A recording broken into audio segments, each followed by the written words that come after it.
18 Januari 2026. Tema terminologi. Salah satu istilah yang umum dalam Alkitab adalah iblis. Bahkan dalam Perjanjian Baru, sosok ini juga berulang kali disebut berkuasa. Apa sebenarnya iblis itu? Bagaimana bisa dia berkuasa atas dunia? Untuk memahaminya, kita memang harus mengetahui dahulu tentang apa yang dimaksud sebagai iblis dalam Alkitab. Dalam Perjanjian Baru, kita tahu suatu peristiwa di mana Tuhan Yesus dicobai di padang gurun oleh iblis. Kata iblis yang ada dalam Alkitab kita berasal dari bahasa Yunani diabolos, yang berarti pemfitnah atau penuduh. Dalam bahasa aslinya, iblis memiliki karakteristik pendakwa manusia, atau dalam kata lain, iblis adalah yang mengadu pada Tuhan dan mengajukan tuntutan terhadap manusia. Demikian halnya ketika Tuhan dicobai, iblis mengajukan tuduhan dan tuntutan pada Yesus. Kata diabolos merujuk pada satu pribadi, yaitu pribadi yang memimpin dan membawa pemberontakan terhadap Allah. Manusia adalah makhluk yang terkasih di hadapan Tuhan. Maka diabolos atau iblis sebagai yang menentang Tuhan, ia akan berusaha mengambil manusia dari Tuhan. Salah satu caranya adalah dengan melemparkan tuduhan-tuduhan pada diri manusia dan membuat manusia berpikir bahwa dosanya lebih besar daripada kasih Allah. Iblis juga senantiasa memfitnah Tuhan dan menggiring manusia pada pengenalan yang salah tentang Tuhan. Rasul Petrus menggambarkan iblis seperti singa yang mengaum-ngaum mencari siapa saja yang bisa menjadi korbannya. Bila manusia tidak mendengarkan dakwaan dan fitnahan iblis, maka manusia tidak akan jatuh dalam kuasanya. Demikian juga seorang bapak gereja, Santo Agustinus, menulis bahwa iblis itu serupa anjing yang terikat rantai.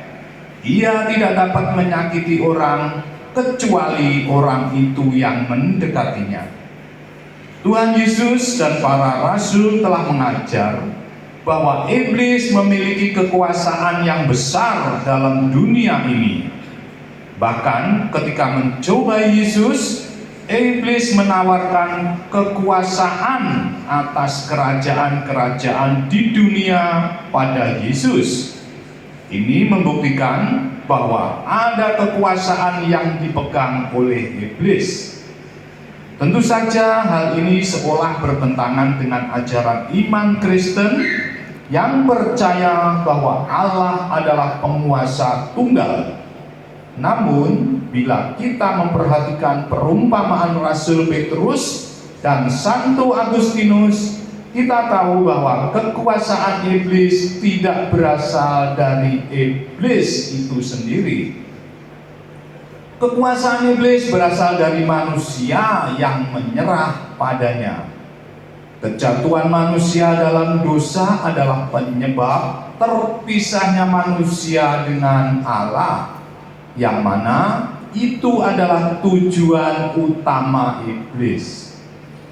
Maka dengan adanya dosa, iblis hanya perlu memastikan bahwa tidak ada rekonsiliasi atau penyatuan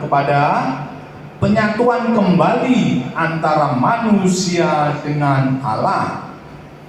Iblis akan senantiasa menuduh manusia dan mengingatkan manusia tentang dosa-dosanya sehingga membuat manusia merasa tidak ada kesempatan untuk menyatu kembali dengan Allah.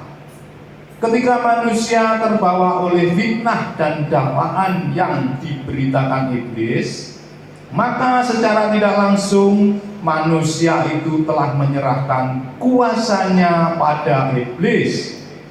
Dari sebab itulah iblis dapat berkuasa di dunia ini. Maka bila dalam Alkitab iblis digambarkan berkuasa atas kerajaan-kerajaan, itu berarti kerajaan-kerajaan itu adalah kerajaan yang penuh kejahatan dan sudah jauh dari Allah. Kekuasaan iblis juga bisa ada atas pribadi manusia, yaitu manusia yang tenggelam dalam dosanya tanpa usaha untuk menyatu dengan Tuhan. Kekuasaan iblis atau manusia bukan hanya sekedar tipu daya, tetapi iblis juga bisa berkuasa atas tubuh jasmani seseorang, sehingga ada orang yang seperti kerasukan, menjadi gila, atau terkena sakit penyakit. Cara seseorang dapat bebas dari kuasa iblis adalah bila ia berusaha dan kembali menyatu dengan Tuhan. Jadi memang benar bahwa iblis memiliki kuasa, tetapi kuasa itu bukan berasal dari iblis itu sendiri, melainkan karena manusia yang dengan kehendak bebasnya menyerahkan pada dakwaan dan fitnahan iblis. Secara terminologi, arti iblis sedikit banyak mengalami pergeseran, arti yang seringkali disalahpahami sebagai sesuatu yang gentayangan dan menakut-nakuti dan mengganggu manusia.